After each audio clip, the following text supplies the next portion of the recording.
వచ్చినప్పుడు ఏం రావాలి sir?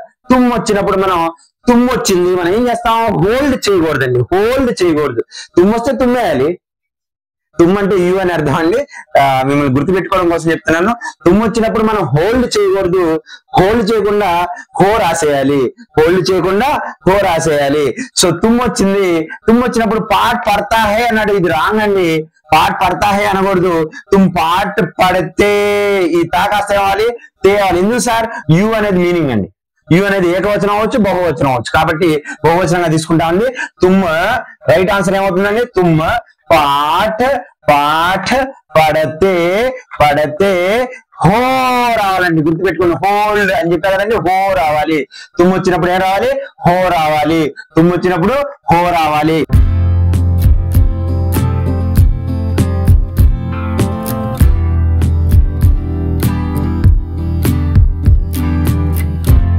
Hi my dear students and respected teachers. ఈ రోజు ఈ వీడియోలో 10th class and 9th class students కి ఎంతగానో ఉపయోగపడేటువంటి గ్రామర్ టాపిక్ అండి. అత్యంత ఇంపార్టెంట్ అయినటువంటి గ్రామర్ టాపిక్ శుద్ధ రూట్. క్వశ్చన్ నెంబర్ 30 వస్తుందండి.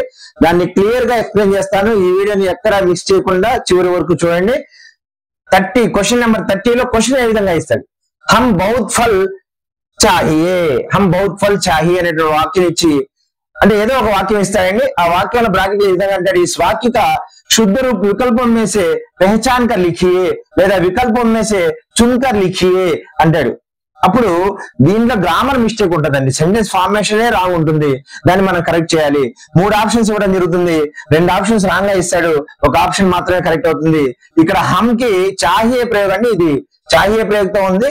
హమ్ ప్లస్ సబ్జెక్ట్ తో పాటు మనం ఏం చేర్చాలి అంటే కో చేర్చాలండి. సబ్జెక్ట్ తో పాటు చాహియే ప్రయోగించాలంటే ఎప్పుడైనా సరే మనం కో చేర్చాలి. కాబట్టి హమ్ ప్లస్ కో హమ్కో లేదా హమే అవుతుందండి. హమ్కో లేదా హమ్ ప్లస్ కో హమ్కో లేదా హమే అవుతుంది. మనం ఇక్కడ హమే ఉంది చూడండి. హమే బహుత్ ఫల్ చాహియే, హమే బహుత్ ఫల్ చాహియే లేదా హమ్కో బహుత్ ఫల్ చాహియే అనేది కూడా రైట్ ఆన్సర్ అవుతుంది. అసలు ఎలా సార్ ఈ గ్రామర్ టాపిక్ ని మనం నేర్చుకోవడం అంటే, వాస్తవంగా ఈ గ్రామర్ టాపిక్ రావాలంటే గ్రామర్ మొత్తం మీద మనకి అవగాహన ఉండాలి. అయినా పర్లేదు, ఈ వీడియోని చూడడం ద్వారా మీరు ఆ అవగాహనని పూర్తిగా తెచ్చుకుంటారు. ఈ మార్కుని ఖచ్చితంగా సాధిస్తారు. కాబట్టి ఈ వీడియోని ఎక్కడ స్కిప్ చేయొద్దు. తప్పకుండా వీడియో మొత్తం చూసే ప్రయత్నం చేయండి. ఒక్కొక్కటి క్లియర్ గా మీకు ఎక్స్ప్లెయిన్ చేసుకుంటూ వెళ్తాను. ఏ విధంగా మనం సెంటెన్స్ ని కరెక్ట్ చేయొచ్చు అనేది క్లియర్ గా చెప్తాను. తప్పకుండా చూడండి.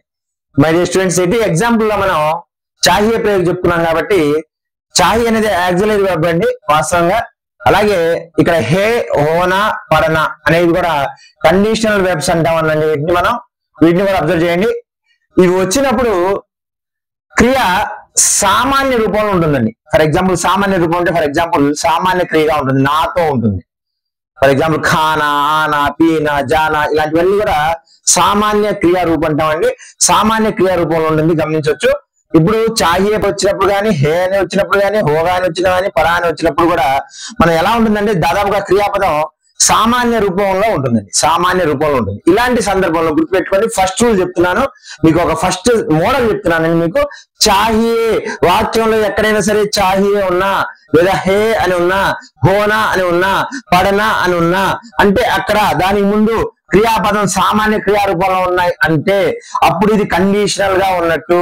మస్ట్, షుడ్ చెప్పాల్సిందే, చేయాల్సిందే, తినాల్సిందే, రావాల్సిందే ఇలా ఉన్నట్టు. అలాంటి సందర్భంలో ఈ చాహి అంటే ఏంటి? కావాలి, కావాలి అనే సందర్భంలో నాకు కావాలి, ఇవ్వాలి, తినాలి, రాయాలి ఇలాంటి సందర్భంలో చాహియే ప్రయోగం చేస్తాం. చాహియే ప్రయోగం కానీ లేదా గుర్తుపెట్టుకోండి, మళ్ళీ చెప్తున్నాను, చాహియే ప్రయోగం కానీ, హే, హోనా, పడనా ప్రయోగం కానీ వాక్యంలో ఉంటే అలాంటి సందర్భంలో మీరు సబ్జెక్ట్ తో పాటు గుర్తుపెట్టుకోండి. సబ్జెక్ట్ అంటే పని చేసేవాడు, కర్త. కర్తతో పాటు మీరు కోని చేర్చాలి. కర్తతో పాటు దేని చేర్చాలంటే కోని చేర్చాలి. ఎప్పుడైతే సబ్జెక్ట్ తో పాటు ఒక ప్రత్యయం చేరిందో, అది నే ప్రత్యయం అవ్వచ్చు లేదా కో ప్రత్యయం అవ్వచ్చు, ఏదైనా చేరితే మీరు ఆబ్జెక్ట్ ని ఫాలో అయ్యి వర్బ్ ని రాయాల్సి ఉంటుంది. సో ఇక్కడ చూద్దామండి. రహీం కేలే చాహియే, చాహియే అనే ప్రయోగం ఉంది కదండి. దీన్ని శుద్ధ రూపం మనం నేర్చుకోవాలంటే చాహియే ఉంది కాబట్టి రహీం కి మనం ఏం చేర్చాలి? కో అనేది చేర్చాలి. సో ఆన్సర్ ఏమవుతుంది? రహీం కో, చెప్పాలండి, రహీం కో కేలే చాహియే. రహీం కో క్యా చాహియే? కేలే చాహియే లేదా ఆమ్ చాహియే, వారు ఏదైనా ఇవ్వచ్చండి. రహీం కో కేలే చాహియే. సో అది రైట్ ఆన్సర్ అవుతుంది. సో తుమ్ పడనా చాహియే, ఇక్కడ కూడా చాహియే ప్రయోగం ఉందండి. కాకపోతే సబ్జెక్ట్ ప్లేస్ లో నేను ఇక్కడ సర్వనామం ఇవ్వడం జరిగింది, తుమ్ అనేది ఇవ్వడం జరిగింది. తుమ్ కి కో యాడ్ చేయాలండి. తుమ్ ప్లస్ కో తుమ్కో లేదా తుమ్కో లేదా తుమ్హే, తుమ్కో లేదా తుమ్హే గుర్తుపెట్టుకోవాలండి. తుమ్కో లేదా తుమ్హే. ఇప్పుడు ఎలా ఇచ్చండి, తుమ్హే పడనా చాహియే, తుమ్హే పడనా చాహియే లేదా తుమ్కో పడనా చాహియే అని రాస్తే రైట్ ఆన్సర్ అవుతుందండి. సో రాయడం కాదండి, మనం సెలెక్ట్ చేస్తే తుమ్కో పడనా చాహియే అనేది ఆన్సర్ లో ఉంటుంది, ఆప్షన్స్ లో ఉంటుంది, దాన్ని సెలెక్ట్ చేస్తే రైట్ ఆన్సర్ అవుతుంది. సబ్జెక్ట్ పక్కన ఏం చేర్చామండి, కో చేర్చాము. ఎప్పుడు చేర్చామండి, చాహియే ప్రయోగంలోను, హే ప్రయోగంలోను, హోనా ప్రయోగంలోను, పడనా ప్రయోగంలోను. అలాంటి సమయంలో వెర్బ్ ఎలా ఉంటుందని చెప్పారండి, సామాన్య క్రియారూపంలో ఉంటుంది, అంటే నాతో ఎండ్ అయి ఉంటుంది. అలాంటి సమయంలో మీరు సబ్జెక్ట్ తో పాటు ఏం చేర్చాలండి, కో చేర్చాలి. క్లియర్ గా అర్థమైంది అనుకున్నాను మై స్టూడెంట్స్. ఇక్కడ చూడండి మూడో వాక్యం చూద్దాం. వహ ఆనా చాహియే, వహ ప్లస్ కో ఏమవుతుందో మనకు తెలియాలి. వహ ప్లస్ కో ఏమవుతుంది మీకు నెక్స్ట్ సండే ఇంకో వీడియో అప్లోడ్ చేస్తానండి. అక్కడ మీకు విభక్తి కారకాలు సర్వనామంతో తయారైనప్పుడు సర్వనామాలు ఏ విధంగా మార్పు చెందుతుంది అనేది క్లియర్ గా చెప్తాను. అది తెలుసుకోవడం ద్వారా మీకు ఇందులో హెల్ప్ఫుల్ అవుతుంది. ఇందాక నేను చెప్పినట్లు గ్రామర్ మొత్తం మీద అవగాహన ఉంటేనే మనం ఈ పాయింట్స్ కరెక్ట్ చేయగలుగుతాం. ఇప్పుడు చూడండి, ఇక్కడ మీకు తెలియకపోతే మనం ఏం చేయలేమండి. వహ ప్లస్ కో ఏమవుతుందో మీకు తెలియకపోతే ఏం చేయలేం. తెలుసుకోవాలంటే నెక్స్ట్ వీడియో చూడండి. నేను నెక్స్ట్ సండే మళ్ళీ ఇంకో వీడియో అప్లోడ్ చేస్తాను. ఆ వీడియోలో ఖచ్చితంగా మీకు విభక్తి కారకాలు సర్వనామాలు తయారైనప్పుడు ఏ విధంగా మార్పు గురవుతుందో చెప్తాను. వహ ప్లస్ కో ఉస్కో లేదా ఏమవుతుందండి, ఉస్కో లేదా ఉసే, ఉస్కో లేదా ఉసే అవుతుందండి. సో ఇప్పుడు ఆన్సర్ ఏమవుతుంది, ఉస్కో లేదా ఉసే అయితే ఉస్కో ఆనా చాహియే ఏమవుతుందండి ఆన్సర్, ఉస్కో ఆనా చాహియే. సో ఇది మోడల్ నెంబర్ 1 లో మనం చెప్పుకుంటున్నామండి. మై జానా హే అన్నాడండి, మై ప్లస్ కో ఏమవుతుందండి, ఇక్కడ జానా హే అన్నట్టు చూడండి, హే కండిషన్ అన్నమాట. ఖచ్చితంగా నేను వెళ్ళాలి, వెళ్ళాల్సిందే, తినాల్సిందే, రాయాల్సిందే. ముజే జానా హే, నేను వెళ్ళాల్సిందే. జానా హే అని వచ్చినప్పుడు, హే వచ్చినప్పుడు జానా చూడండి సామాన్య క్రియాపదంలో ఉంది. అప్పుడు మీరు మైకి ఏం చేర్చాలండి, మై ప్లస్ కో ముజుకో లేదా ముझे ఏమవుతుందండి, మై ప్లస్ కో ముజుకో లేదా ముझे. ఆన్సర్ ఏమవుతుందండి, ముझे ముझे జానా హే, ఇది ఆన్సర్ అవుతుందండి. ముझे జానా హే. తర్వాత హమ్ గరీబోంకి సహాయత కర్నా హోగా, హోనాతో ఇచ్చాడండి కండిషన్. హోనా ఇక్కడ సామాన్య క్రియారూపం ఉంది, హోనాతో ఇచ్చాడు. సో హమ్ గరీబోంకి సహాయత కర్నా హోగా అని ఇచ్చాడు. దీని రైట్ ఆన్సర్ ఏమవుతుంది సార్, హమ్ ప్లస్ కో హమ్కో లేదా హమ్కో లేదా హమే అవుతుందండి. హమ్కో లేదా హమే. ఇప్పుడు ఏమవుతుంది చూడండి, హమ్కో గరీబోంకి సహాయత అనేది కూడా స్త్రీలింగ పదం, స్త్రీలింగం కాబట్టి ఇక్కడ కీ ఉంది కాబట్టి మనం సహాయత తర్వాత హమ్కో గరీబోంకి సహాయత కర్నా అనకూడదండి, కర్నీ హోగి. హమ్కో గరీబోంకి సహాయత కర్నీ హోగి అని రాయాలండి. हमको गरीबों की सहायता करनी होगी లేదా हमें गरीबों की सहायता करनी होगी. ఇక్కడ हमको లేదా हमें ఎలా వచ్చిందండి, సబ్జెక్ట్ కి మనం కో యాడ్ చేసాం. ఎందుకని యాడ్ చేసాం సార్, హోనా ఉంది, సామాన్య క్రియారూపంలో ఉంది. ఇందాక చెప్పుకున్నట్టు హే, హోనా, పడనా ఇది మస్ట్ షుడ్ అని తెలియజేస్తుంది. ఖచ్చితంగా చేయాల్సిందే, రావాల్సిందే, ఉండాల్సిందే, తినాల్సిందే. ఇది చాహియే ఏంటి మరి, కావాలి, నాకు ఇది కావాలి, అది కావాలి, ఇన్ని కావాలి అని చెప్తాం కదండి. అలాంటి సమయంలో మనం చాహియే ప్రయోగం చేస్తాం. ఇలాంటి సమయాల్లో అంటే మనకి ఇవి కావాలన్నా మనకు కావాలి అని గట్టిగా చెప్తున్నట్టు అనమాట. సో అలాంటి సమయాల్లో మనం సబ్జెక్ట్ పక్కన ఏం చేర్చాలని చెప్పుకున్నామండి, సబ్జెక్ట్ పక్కన కో చేర్చాలి. చాలా ఇంపార్టెంట్, గుర్తుపెట్టుకోండి ఆన్సర్ అదే. నెక్స్ట్ గోపాల్ ఢిల్లీ జానా హోగా, గోపాల్ ఢిల్లీ జానా హోగా, మళ్ళీ సామాన్య క్రియారూపం హోగా ఉంది. గోపాల్ పక్కన మనం ఏం చేర్చాలండి, గోపాల్ కో ఢిల్లీ జానా హోగా ఆన్సర్ అవుతుందండి. గోపాల్ కో ఢిల్లీ జానా హోగా. నెక్స్ట్ చూద్దామండి, మై యహా ఘర్ లేనా పడా, మై ప్లస్ కో ఏమవుతుంది చెప్తున్నామండి, మై ప్లస్ కో ముజుకో లేదా ముझे, ముజుకో లేదా ముझे.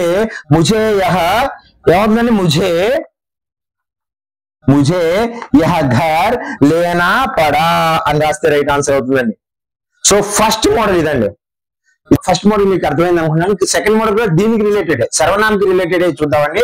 సర్వనాం ప్లస్ సర్వనాం ఏంటి సార్, సర్వనాం ప్లస్ సర్వనాం. ఇక్కడ మీరు గమనించండి, మై అనేది సర్వనాం, మేరా అనేది కూడా సర్వనాం అండి. మేరా ఎలా వచ్చింది సార్, మై ప్లస్ కా మేరా అవుతుందండి, మై ప్లస్ కే మేరే అవుతుంది, మై ప్లస్ కి మేరీ అవుతుందండి. దీని గురించి నెక్స్ట్ సండే నేను అప్లోడ్ చేసే వీడియోలో క్లియర్ గా చెప్తాను. అలాగే హమ్ ప్లస్ కా హమారా, హమ్ ప్లస్ కే హమారే, హమ్ ప్లస్ కి హమారి అవుతుందండి. సో వీటిని సర్వనామాలకి అంటే విభక్తి కారకాలు సర్వనామాలు తయారైనప్పుడు సర్వనామాల్లో మార్పు వస్తుంది. ఆ విషయానికి సంబంధించిన వీడియో నెక్స్ట్ వీడియో నేను అప్లోడ్ చేస్తాను, అప్పుడు మీకు క్లియర్ గా అర్థమవుతుంది. ఇక్కడ చూడండి, ఇది సర్వనామమే, ఇది సర్వనామమే, వాటి ప్లేస్ లో అందంగా ఉంటుందండి. అంటే కరెక్టే, సెంటెన్స్ పరంగా గ్రామర్ పరంగా అంతా కరెక్టేనండి. కానీ అందం కోసం ఆ సెంటెన్స్ లో ఇంకా అందాన్ని తీసుకురావడం కోసం ఒక ప్రయోగాన్ని చేయడం జరిగింది. ఆ ప్రయోగమే అపనా ప్రయోగం అంటారండి. ఏమంటారండి?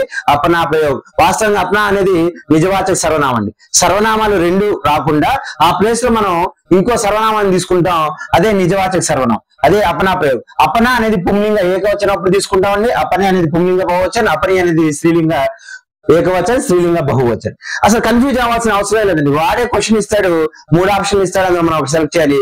సింపుల్ గా ఏం లేదండి. ఇలాంటి సర్వనామం పక్కన సర్వనామం వస్తే మీరు ఇక్కడ రా ఉంటే మీరు కూడా అపనా తీసుకోండి, ఇక్కడ రే ఉంటే అపనే తీసుకోండి, రీ ఉంటే అపని తీసుకోండి, అంతే సింపుల్. సో ఇప్పుడు చూడండి, మై మేరా కామ్ కర్తా హూ, వెంటనే అదే సర్వనామాన్ని ఉపయోగించకూడదండి. ఆన్సర్ ఏమవుతుంది సార్? ఆన్సర్ ఏమవుతుందంటే మై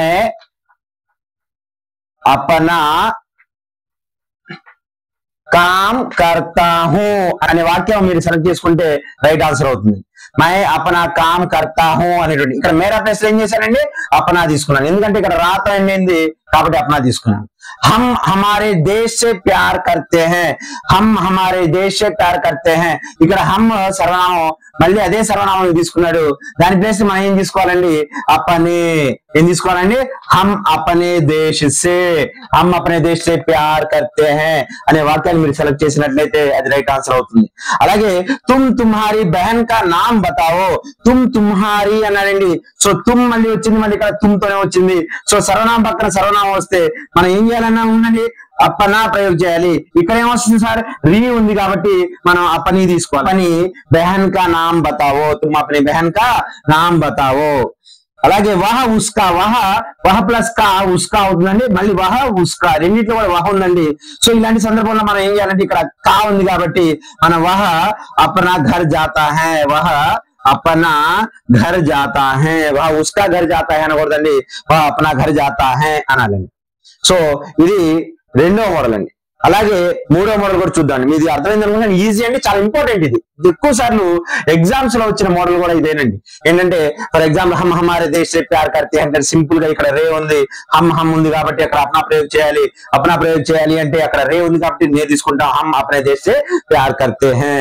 థర్డ్ మోడల్ చూద్దామండి, క్రియ और సహాయక క్రియ. ఈ రెండింటితో ఉన్నటువంటి తేడా చూద్దాం. ముందుగా సహాయక క్రియ చూద్దామండి. సహాయక క్రియ ఏంటి? Helping webs. వర్తమాన కాలంలో మన హెల్పింగ్ వెబ్స్ ఏంటి? హే, హై, హూ, హో అనే వర్తమాన కాలం. అదే భూతకాలం అయితే థా, థే, థీ, థీ అనేటువంటి భూతకాలం యొక్క హెల్పింగ్ వెబ్స్.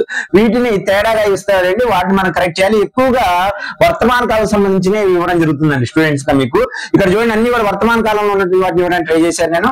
మై కామ్ కర్తా హై అంటాడండి. వాస్తవంగా ఎప్పుడైనా సరే మై అనేది సబ్జెక్ట్ ప్లేస్ లో ఉన్నప్పుడు ఇక హెల్పింగ్ వెర్బ్ గా హై ఉండకూడదండి, హూ అనేది ఉండాలి. ఏముండాలండి? హూ అనేది ఉండాలి. సో ఇక్కడ మై వచ్చినప్పుడు ఏం రాయాలండి? హూ అనేది ఉండాలి. గుర్తుపెట్టుకోవాలి మై స్టూడెంట్స్, ఇది బాగా గుర్తుపెట్టుకోవాలి. మై హూ. సో ఆన్సర్ ఏమవుతుంది? మై కామ్ కర్తా హై అనకూడదు, మై కామ్ కర్తా హూ, మై కామ్ కర్తా హూ, మై ఫల్ ఖాతా హూ, మై సినిమా దేఖ్తా హూ, మై జాతా హూ, మై ఆతా హూ, మై మారతా హూ, మై లిఖతా హూ. హూ అనేది ఉపయోగించుకోవాలి. మై వచ్చినప్పుడు హూ రావాలి, మై వచ్చినప్పుడు హూ రావాలని గుర్తుపెట్టుకోండి. తుమ్ వచ్చినప్పుడు ఏం రావాలి సార్? తుమ్ వచ్చినప్పుడు తుమ్ వచ్చింది మనం ఏం చేస్తాం? హోల్డ్ చేయకూడదండి, హోల్డ్ చేయకూడదు. తుమ్ వస్తే తుమ్మేయాలి. తుమ్ అంటే యు అని అర్థం అండి, మిమ్మల్ని గుర్తుపెట్టుకోవడం కోసం చెప్తున్నాను. తుమ్ వచ్చినప్పుడు మనం హోల్డ్ చేయకూడదు, హోల్డ్ చేయకుండా హో రాసేయాలి, హోల్డ్ చేయకుండా హో రాసేయాలి. సో తుమ్ వచ్చింది, తుమ్ వచ్చినప్పుడు పాట్ పడతా హై అన్నాడు, ఇది రాంగ్ అండి. పాట్ పడతా హై అనకూడదు, తుమ్ పాట్ పడితే ఈ తా కాస్త ఏవాలి, తేవాలి. ఎందుకు సార్? యు అనేది మీనింగ్ అండి. యు అనేది ఏకవచనం అవ్వచ్చు, బహువచనం అవ్వచ్చు, కాబట్టి బహువచనంగా తీసుకుంటామండి. తుమ్ రైట్ ఆన్సర్ ఏమవుతుందండి? తుమ్ పాఠ పढ़ते హో రావాలండి, గుర్తుపెట్టుకోండి. హోల్డ్ అని చెప్పారు కదండి, హో రావాలి. తుమ్ము వచ్చినప్పుడు ఏం రావాలి? హో రావాలి. తుమ్ము వచ్చినప్పుడు హో రావాలి. సో తుమ్ము వచ్చినప్పుడు హో, హోల్డ్, హో హో అని గుర్తుపెట్టుకోండి. తుమ్ హోల్డ్. తుమ్ పాట పడితే హోగా మార్చాలి. తుమ్ పాట పడితే హో, తుమ్ కహా జాతే హో, తుమ్ క్యోం ఆతే హో, తుమ్ సినిమా దేఖతే హో. ఇలా మనం తుమ్ము వచ్చినప్పుడు అండి. సో వహ వచ్చినప్పుడు వహ ఏకవచనండి. ఏకవచనప్పుడు ఇక్కడ మళ్ళీ చూడండి, హో అనేది ఉపయోగించాడు, రాంగ్ అండి. ఏకవచనం ఎప్పుడు కూడా సింగులర్ గా ఉన్నప్పుడు హే మాత్రమే తీసుకోవాలి. సో వహ జాతా హే, రైట్ ఆన్సర్ ఏంటి? వహ జాతా హే అనేది రైట్ ఆన్సర్. అదే హమ్ అనేది బహువచనం అండి. లేదా హమ్ రావచ్చు, లేదా వే రావచ్చు, లేదా ఏ రావచ్చు. ఇవి బహువచనాలండి. అదే యహ ఏకవచన్, వహ ఏకవచన్. వహ జాతా హే, యహ జాతా హే ఏకవచనం అండి. అదే బహువచనం అయితే వే జాతే హే అనాలి, ఏ జాతే హే అనాలి. ఇక్కడ చూడండి హంతో ఇచ్చాడు, హమ్ సినిమా దేఖతే హే అన్నాడండి. హే పక్కన మనం డాట్ పెట్టాలండి బహువచనానికి. అందుకే హే ఏకవచన్, హే అనేది బహువచనం. ఇది వచనంలో కూడా మీకు ఇది ఉపయోగపడుతుందండి. హే ఏకవచన్, హే అనేది బహువచన్. ఎందుకని బహువచనం పెట్టాను సార్, ఎందుకని ఈ హెల్పింగ్ వెర్బ్ పెట్టాను సార్ అంటే ఇక్కడ హమ్ అనేది బహువచనం కాబట్టి హే అనేది తీసుకోవాలి. ఇది హెల్పింగ్ వెర్బ్ తో ఉన్నటువంటి సహాయ క్రియ తప్పుగా ఇస్తాడు. ఎక్కువ సార్లు ఇచ్చింది ఏం సార్ అంటే ఇది మేతో ఉన్నది, మై కామ్ కర్తా హే అని ఇస్తాడు. Wrong answer. రైట్ ఆన్సర్ ఏంటి? మై వచ్చినప్పుడు ఏ రావాలి? హూ అనేది రావాలి. మై కామ్ కర్తా హూ. నెక్స్ట్ క్రియతో ఉన్నటువంటి తేడాను చూద్దామండి. క్రియతో చూద్దామండి. మనం క్రియతో ఎలా మార్పు ఉంటుందంటే సబ్జెక్ట్ ని బట్టి క్రియ ఉండాలి. సబ్జెక్ట్ వర్తమాన కాదు కానీ భవిష్యత్ కాదు కానీ సబ్జెక్ట్ ని బట్టి క్రియ ఉండాలి. అదే భూతకాలంలో అయితే సబ్జెక్ట్ పక్కన నేమ్ వస్తే ఆబ్జెక్ట్ ని బేస్ అయి కూడా ఉంటుంది. దానికి కాల్ సంబంధించిన వీడియోస్ ఆల్రెడీ మన ఛానల్ అప్లోడ్ చేస్తున్నాం. క్లియర్ గా వాటిని చూడండి, మీకు పూర్తిగా గ్రామర్ వస్తుంది. సో అంటే గ్రామర్ ని తెలుసుకోవాలి అంటే ఎక్కువగా మనం గ్రామర్ సంబంధించినటువంటి విషయాన్ని తెలుసుకుంటే గానీ ఈ గ్రామర్ టాపిక్ ని చేయలేవండి. సో కాబట్టి కాలకు సంబంధించి, అలాగే వర్తమాన కాలకు సంబంధించి, భవిష్యత్ కాలకు సంబంధించి, భూతకాలకు సంబంధించి, నేపథ్యం సంబంధించి ఫుల్ వీడియోస్ అనేవి మన ఛానల్ ఆల్రెడీ ఉన్నాయి. వాటిని ఒకసారి చూడండి. అలాగే షార్ట్ లో నేర్చుకోవాలన్నా కూడా దానికి షార్ట్ గా నేను కాలకు సంబంధించిన షార్ట్ ఫామ్ లో అంటే చిన్నగా మీరు త్వరగా కొండ గుర్తులతో నేర్చుకోవాలన్నా కూడా ఆ వీడియోస్ కూడా ఉన్నాయి. వాటిని చూడండి. ఇక్కడ చూడండి, సబ్జెక్ట్ బేస్ లో మేరా ఉంది అంటే పుంలింగ ఏకవచనం ఉందండి. మేరా అనేది మీకు సర్వనామం ఏమైనా మై ప్లస్ కా మేరా అవుతుందండి. సో మేరా అనేది ఉంది కాబట్టి పుంలింగ ఏకవచనం ఉందండి. పుంలింగ ఏకవచనం ఉంది కాబట్టి తా రావాలండి, ఇక్కడ తే రాకూడదు. తే అనేది బహువచనం. తా, తే, తి వర్తమాన కాలం యొక్క క్రియారూపం మనం నేర్చుకుంటాం. ఆల్రెడీ మన వీడియోస్ లోనే తా అనేది పుంలింగ ఏకవచనం, తే అనేది పుంలింగ బహువచనం, తి అనేది స్త్రీలింగ ఏకవచనం, ఆవిడ స్త్రీలింగ బహువచనం. సో పుంలింగ ఏకవచనం కాబట్టి మేరా మన్ ఝూలతే కాదండి, ఝూలతా ఉండాలండి. ఏముండాలండి? ఝూలతా హే. ఇక్కడ కూడా హే ఉన్నది బహువచనం ఉండకూడదు, ఏకవచనం కాబట్టి హే మాత్రమే ఉండాలి, డాట్ ఉండకూడదు. అలాగే హామి దాది అమీనాకే అంటే ఇక్కడ వెర్బ్ ఫామ్ తో అంటే క్రియ తప్పుగా ఇచ్చారు, మనం దాన్ని కరెక్ట్ చేస్తున్నాం. సో హామి దాది అమీనాకి గోద్ మే సోతి హే అన్నాడు. హామీద్ అనేది పుంలింగ ఏకవచనం కాబట్టి ఇక్కడ సోతి అనకూడదు, సోతా హే. చెప్పండి సెంటెన్స్ ఏమవుతుంది? హామీద్ దాది అమీనాకి గోద్ మే సోతా హే. నెక్స్ట్ సీత గావ్ గయా అనండి. సీత వచ్చినప్పుడు ఇక్కడ స్త్రీలింగ ఏకవచనంలో ఇచ్చాడు. స్త్రీలింగ ఏకవచనం ఇస్తే మనం గయా అనకూడదండి, గయి అనాలండి. ఏమనాలండి? గయి. సీత గావ్ గయి, సీత గావ్ గయి. ఇది భూతకాలంలో ఇవ్వడం జరిగిందండి. నౌకర్ సామాన్ లాతి హే అన్నాడు. మళ్ళీ ఇక్కడ చూడండి, నౌకర్ అనేది పుంలింగం అండి, పుంలింగ ఏకవచనం. మళ్ళీ లాతి అన్నాడు అనకూడదండి. నౌకర్ సామాన్ లాతా హే, నౌకర్ సామాన్ లాతా హే అనేది మనం వెర్బ్ ని మారుస్తున్నాం చూడండి. సో క్రియని సహాయ క్రియని మార్చి మనం ఎలా కరెక్షన్ చేయాలో చూద్దాం. అంటే కష్టమైనటువంటి మోడల్ అండి నే ప్రత్యయ్. నే ప్రత్యయ్ అనేది సబ్జెక్ట్ తో పాటు నే ప్రత్యయ్ అనేది చేర్చడం జరుగుతుంది. ఏ కాలం అంటే భూతకాలంలో. ఏ కాలండి? భూతకాలంలో. సో పాస్ట్ టెన్స్ లో మాత్రమే నే ప్రత్యయ్ సబ్జెక్ట్ తో చేర్చాలి. నే ప్రత్యయ్ సంబంధించిన రూల్స్ సంబంధించిన ఒక వీడియో నేను ఆల్రెడీ చేస్తున్నాను, అది డిస్క్రిప్షన్ లో పెడతాను. నే ప్రత్యయ్ గురించి ఈ మోడల్ తెలియాలంటే ఆ వీడియో ఖచ్చితంగా చూడాలండి, లేకపోతే దీన్ని క్లియర్ చేయలేం. దీనికి షార్ట్ కట్స్ అంటూ ఏమీ లేవు. మన నే ప్రత్యయ్ రూల్స్ తెలిస్తేనే మన నే ప్రత్యయ్ సంబంధించిన కరెక్షన్ చేయగలుగుతాం. మరి తెలియాలంటే ఏం చేయాలి? డిస్క్రిప్షన్ లో వీడియో పెట్టాను, దాన్ని క్లియర్ గా చూడండి. చూడండి ఇక్కడ మీకు నౌకర్నే సామాన్ లాయా, ఇక్కడ పాస్ట్ టెన్స్ లో ఉందండి, యా ఉంది కాబట్టి పాస్ట్ టెన్స్ లోనే ఉంది. అయితే నే ఉపయోగించకూడదండి. ఎందుకు నే ఉపయోగించకూడదు? ఎందుకు సార్ అంటే లా అనేటువంటి క్రియాపదంతో ఉంది.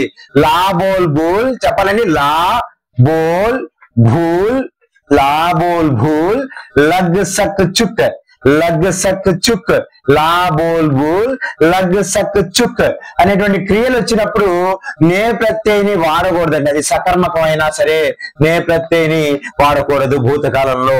సకర్మకం అంటే ఏంటి, అకర్మకం అంటే ఏంటి? నే ప్రత్యయం చూస్తే తెలిసిపోతుంది, మీకు ఆ వీడియో చూస్తే తెలిసిపోతుంది. సో భూతకాలం సంబంధించిన వీడియో చూస్తే భూతకాలంలో నే ప్రత్యయం ఎందుకు ఉపయోగిస్తామనేది మీకు తెలుస్తుంది. కాబట్టి వీడియో లెంత్ ఆల్రెడీ ఇప్పటికే చాలా ఎక్కువైపోయింది. సో దాన్ని డిస్క్రిప్షన్ లో ఇస్తాను, ఆ వీడియో తప్పకుండా చూడండి. రైట్ ఆన్సర్ ఏమవుతుంది సార్? నౌకర్ సామాన్ లాయా, నౌకర్ సామాన్ లాయా. సో నే ప్రత్యయం వాడకూడదు ఇక్కడ. ఎందుకు సార్? లా అనేటువంటి క్రియతో వచ్చింది. లా బోల్ భూల్ లగ్ సక్ చుక్, లా బోల్ భూల్ లగ్ సక్ చుక్ అనేటువంటి క్రియాపదాలు వచ్చినప్పుడు నే ప్రత్యయం వాడకూడదు. రెండోది చూడండి, రాణి ఆజ్ఞాది. ఆజ్ఞాది అనేది పాస్ట్ టెన్స్ అండి. రాణినే క్యాది ఆజ్ఞాది. ఆజ్ఞ అనేది సకర్మకం అవుతుంది కాబట్టి, ఇది సకర్మక క్రియ కాబట్టి ది అనేది సబ్జెక్ట్ పక్కన మనం నే చేర్చాలండి. రాణినే, రాణినే ఆజ్ఞాది అని రాయాలండి. రాణినే ఆజ్ఞాది. నే ఎందుకు వచ్చింది సార్? మళ్ళీ అదేనండి, నే ప్రతి వీడియో చూడండి. నెక్స్ట్ రవినే బాజార్ జాతా హే, ఇది నే మళ్ళీ ఇక్కడ రాదండి. ఎందుకని రాస్తారంటే ఇది వర్తమాన్ కాలంలో ఉంది. వర్తమాన్ కాల్ మరియు భవిష్యత్ కాల్లో, వర్తమాన్ మరియు భవిష్యత్ లో నే ప్రత్యయ వాడం. వర్తమాన్ లో వాడం, భవిష్యత్తులో కూడా అంటే ఫ్యూచర్ టెన్స్ లో కూడా మనం, భవిష్యత్తులో కూడా మనం నే ప్రత్యయ అనేది వాడడం. మరి ఎక్కడ వాడతాం సార్? కేవలం భూతకాలంలో మాత్రమే వాడతాం. భూతకాలంలో మాత్రమే మనం వాడవచ్చు. కాబట్టి రైట్ ఆన్సర్ ఏమవుతుంది sir? Ravi బాజార్ జాతా high, Ravi బాజార్ జాతా high. నే బోలా, మైనే బోలా అని ఇస్తాడండి. మైనే బోలా అంటాడు. ఇది చాలా సార్లు పబ్లిక్ ఎగ్జామ్ లో అడిగారండి. పబ్లిక్ ఎగ్జామ్ లో వచ్చే రైట్ ఆన్సర్ ఏంటి సార్? ఈ బోల్ అనేటువంటి చెప్పాను కదండి, లా బోల్, బోల్ అనేటువంటి వెర్బ్ వచ్చింది కాబట్టి ఈ నే ప్రత్యయని మనం వాడకూడదు. ఏం రాయాలి సార్? మై బోలా, మై బోలా. చాలా సార్లు ఇచ్చాడండి ఎగ్జామ్ లో ఇది, మై బోలా. నెక్స్ట్ చూడండి, హామీద్ నే రోటీ ఖాయా, హామీద్ నే రోటీ ఖాయా అన్నాయండి. సెంటెన్స్ కరెక్ట్ గా ఉంది. ఖాయా, క్యా ఖాయా, రోటీ ఖాయా. సో కానీ ఏం సార్ రాంగ్ ఏంటి అంటే సబ్జెక్ట్ పక్కన నే వచ్చినప్పుడు మనం ఆబ్జెక్ట్ ని బేస్ అయ్యి వెర్బ్ ని రాయాలండి. ఆబ్జెక్ట్ యొక్క లింగ వచనాన్ని బేస్ అయ్యి రాయాలి. రోటీ అనేది స్త్రీలింగ ఏకవచనం కాబట్టి హామీద్ నే రోటీ ఖాయి, హామీద్ నే రోటీ ఖాయి. సార్ ఇది ఎలా చెప్తారు సార్, ఎలా తెలుసుకుంటారు సార్? చూడండి, అదే నే ప్రత్యయ వీడియో చూడండి, క్లియర్ గా నే గురించి అర్థమైపోతుంది. చూద్దామండి. మనకి పురుషవాచక సర్వనామం ఏవైతే ఉన్నాయో తూ, తుమ్, ఆప్ వచ్చినప్పుడు క్రియారూపం ఏ విధంగా ఉండాలి? వీటితో కూడా అంటే అడగలేదండి, ఎప్పుడైనా ఎగ్జామ్ అడగడానికి అవకాశం ఉంటుంది. చూడండి, 5th వన్, తూ అనేది మనకంటే చిన్నవారిని, అలాగే మనకు బాగా క్లోజ్ గా ఉన్న వారిని మాత్రమే ఉపయోగిస్తామండి. మనకంటే బాగా చిన్నవారిని, అలాగే మనతో బాగా క్లోజ్ గా ఉన్న వారిని మనం తూ ఉపయోగిస్తాం. అలాగే తుమ్ అనేది మనతో ఈక్వల్ గా ఉన్న వారిని మనం తుమ్ అనేది ఉపయోగించడం జరుగుతుంది. ఆప్ అనేది మనకంటే పెద్దవారిని గౌరవ సూచకంగా మనం ఆప్ అనేది ఉపయోగిస్తాం. ఇలా వచ్చినప్పుడు వెర్బ్ ఫామ్ ఎలా ఉండాలి, క్రియారూపం ఎలా ఉండాలి? క్రియారూపం ఎలా ఉండాలండి? తూ వచ్చినప్పుడు మూలధాతు ఉంటే చాలండి. బేసిక్ వెర్బ్ అండి, లేదా రూట్ వెర్బ్ అంటాం మనం. మూలధాతు, ఈ మూలధాతు వచ్చినప్పుడు తూ, తూ, పడ్ అంటే కేవలం మనకి సామాన్య రూపం ఇందా చెప్తున్నాం కదండి, జానా, ఆనా, ఖానా, ఇవన్నిట్లో నా తీసేస్తే మనకి వచ్చేదే మూలధాతు అండి. మూలధాతులో మనం తూ వచ్చినప్పుడు మూలధాతుని మాత్రం ఉపయోగించాలి. తు బైట్, తు ఉట్, తు పడ్, తు జా, తు ఖా. అలాగే తుమ్ వచ్చినప్పుడు మనం ఓ అనేటువంటి సౌండ్ తీసుకోవాలి. తుమ్ బైటో, తుమ్ ఉఠో, తుమ్ పడో, తుమ్ జావో ఇలా తీసుకోవాలండి. అదే ఆప్ వచ్చినప్పుడు ఆప్ బైటియే, ఆప్ ఉఠియే, ఆప్ పడియే, ఆప్ జాయియే ఇలా ఉపయోగించాలండి. ఫర్ ఎగ్జాంపుల్ కొన్ని కరెక్షన్ చేయండి. ఇక్కడ మీకు ఎగ్జాంపుల్ ఇస్తున్నాను. ఆప్ ఇదర్ ఆవో అన్నాడు. ఆప్ ఇదర్ ఆవో అనకూడదండి, ఏమనాలండి? ఆయియే. ఏమనాలండి? ఆప్ ఇదర్ ఆయియే. తుమ్ ఉదర్ బైట్ అన్నాడు. తుమ్ ఉదర్ బైట్ అనకూడదు, తుమ్ ఉదర్ బైటో, తుమ్ ఉదర్ బైటో. తూ ఫల్ ఖాయే అన్నాడు. ఖాయే ఉపయోగించకూడదు, తూ ఫల్ ఖా, తూ ఫల్ ఖా అనేది మనం ఉపయోగించాల్సి ఉంటుంది. దీంతో మనకి ఎగ్జామ్ లో ఎక్కువ రాలేదని నెక్స్ట్ వన్ మాత్రం 1-2 సార్లు మనకి రావడం జరిగింది. ఆ మోడల్ కూడా చూద్దామండి. వీడియో ఎక్కువ టైం తీసుకుంటుందని ఉద్దేశంగా ఎగ్జాంపుల్స్ తక్కువ ఇస్తున్నానండి. సో ఇక్కడ విశేషం గురించి అలాగే విశేషణ సంబంధించినటువంటి మోడల్, అలాగే లింగ్ సంబంధించినటువంటిది, వచన్ మరియు కారకు సంబంధించినటువంటి మోడల్ ని ఇక్కడ ఇవ్వడం జరిగింది. వాటిని ఒకసారి కరెక్షన్ చేస్తానండి, ఎలా చేయాలో చెప్తాను. ఇంకా మీరు మోర్ ఎగ్జాంపుల్స్ ప్రాక్టీస్ చేసినట్లయితే ఖచ్చితంగా ఈ 6 మోడల్స్ లో మీకు ఖచ్చితంగా ఏదో ఒకటి మీకు రేపు రాబోయేటువంటి ఎస్ఏలో కానీ, మీరు సైకిల్స్ ఎగ్జామ్స్ రాస్తే సైకిల్, ప్రీ ఫైనల్ ఎగ్జామ్స్ రాస్తే ప్రీ ఫైనల్ ఎగ్జామ్ లో మీరు ఖచ్చితంగా ఈ వీడియో చూసి వెళ్ళండి, ఖచ్చితంగా 1 మార్క్ తెచ్చుకుంటారు. సో ఇక్కడ చూడండి, సిర్ పర్ పురానా టోపీ హే అన్నాడు. విశేషంతో కూడినటువంటి కరెక్షన్ అండి ఇది. ఈ టోపీ అనేది స్త్రీలింగం అండి. ఎలా తెలుస్తుంది సార్? టోపీ ఏకవచన్, టోపియా బహువచన్. పురానా టోపీ నహి పురానీ టోపీ అని రాయాలండి. ఆన్సర్ ఎలా రాయాలి? సిర్ పర్ పురానీ టోపీ హే. పేడ్ పర్ బడి పక్షి హే అన్నాడు. పక్షి అనేది ఎప్పుడు కూడా పుంలింగమేనండి. పక్షి ఏకవచన్, పక్షి బహువచన్, పుంలింగ పదం. పుంలింగ పదం కాబట్టి ఇక్కడ బడి అనకూడదు, మనం ఏమనాలండి? బడా అనేది అనాలి. సో పేడ్ పర్ బడా పక్షి హే అనాలి. అలాగే మోతి అనేది కూడా పుంలింగం అండి. చాలా మంది మోతి అనేది స్త్రీలింగం అనుకుంటారు, కాదండి, మోతి అనేది కూడా పుంలింగమే. ఆజ్ ఈద్ ఆయా హే, ఆజ్ ఈద్ ఆయా హే. చూడండి, ఆజ్ ఈద్ ఆయి హే అనాలండి. ఏమనాలండి?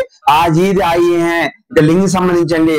ధాగేసే మాలా బంతా హే. మాలా అనేది స్త్రీలింగ పదం, మాలా బంతి హే అని రాయాలండి. మాలా బంతి హే. అలాగే మనం వచనం కనుక చూసినట్లయితే, గోదావరి మయాక దర్శన్ హువా. దర్శన్ అనేది పుంలింగ బహువచనాన్ని, ఎప్పుడు కూడా బహువచనం అని చెప్పాలి. సో కాబట్టి ముందు కా ఉపయోగించకూడదు, కారకం మారుతుంది. ముందున్న కా కాస్త కే అవ్వాలి. గోదావరి మయాకే దర్శన్ హువా అనకూడదండి, హుయే. గోదావరి మయాకే దర్శన్ హుయే అనాలి. సో అలాగే రవి और రాధా బాజార్ గయి అన్నారండి. బాజార్ గయి. రవి और రాధా బాజార్ గయి అనకూడదండి, గయే అనాలి. రవి और రాధా బాజార్ గయే. రవి और రాధా బాజార్ గయే. లక్ష్మీబాయినే జూహీ కో కహా. లక్ష్మీబాయినే కారచిహ్నంతో అండి. ఈ కో అనేది ఉపయోగించకూడదండి, ఇక్కడ సే అనాలండి. ఈ కారచిహ్నం సంబంధించిన వీడియో కూడా మీకు తప్పకుండా నేను అప్లోడ్ చేస్తాను, దాన్ని కూడా మీరు చూడండి. సో లక్ష్మీబాయినే జూహీ సే కహా. లక్ష్మీబాయినే జూహీ సే కహా. ఇది రైట్ ఆన్సర్ అవుతుందండి. ఈ వీడియో మీకు నచ్చింది అనుకుంటున్నాను. ఇలాంటి మరిన్ని వీడియోస్ కోసం రెహమాన్ హిందీ టీచర్ ఛానల్ ని లైక్ చేయండి, షేర్ చేయండి, సబ్స్క్రైబ్ చేయండి. ధన్యవాదాలు.